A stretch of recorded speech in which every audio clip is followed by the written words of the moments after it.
So while you were studying in Senegal, were there ever times when the Senegalese people showed you Magis?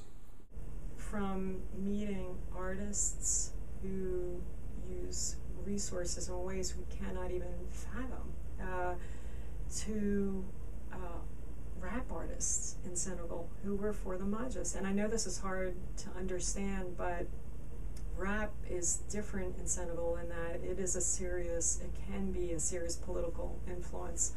And so to even create rap that can change a nation. So when Senegal was at a point where there was almost serious concern that this democracy that had been so successful as a model of freely stepping down from power after a term in such a young democracy was reaching a point where there was real concern that there might instead be handing down of power from father to son.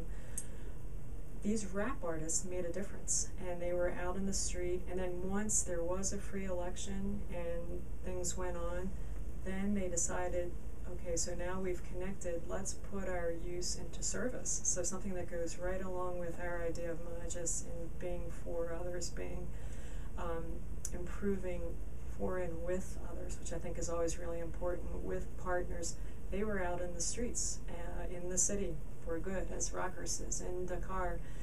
So I think those are some ways that might be different culturally, in ways that we wouldn't think about it, but nothing less than the high ideals for which we strive.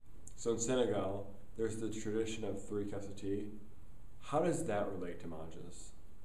And so the 3 cups of tea, you may remember, so they pour the first, and you sort of seal friendship through that, and it would get sweeter and sweeter as you went on, as you went towards dessert. And some traditions would have mint in that and so forth. But it's a long process, and so in other words, you're giving of your time, part of the Magis, and you're extending that hospitality. However, with globalization and less time, that pressure, right, on some of these countries to compete. I do remember someone joking that it used to be 3 cups of tea, but with the devaluation economy as well, they can't afford as much, time, and they couldn't afford the tea. So it came down to more like 1 cup instead of the 2 cups. And just the way they express that, there's this marvelous wit. And why not? That's part of the human spirit. It's part of the human beauty to express that with humor as well. And so I saw that as well, the hospitality where I was actually served the tea. Not only in Dakar, but when we visited St. Louis, I had a friend who was also a Fulbright, and so we visited one of the families who invited her during Ramadan, and they took us right in as if we were part of that family, and involved us in the joking and the bantering, which I think was part of getting through the suffering and the difficult days of fasting all those hours, and then kind of the relief of being with others and serving them, which is part of our Magis.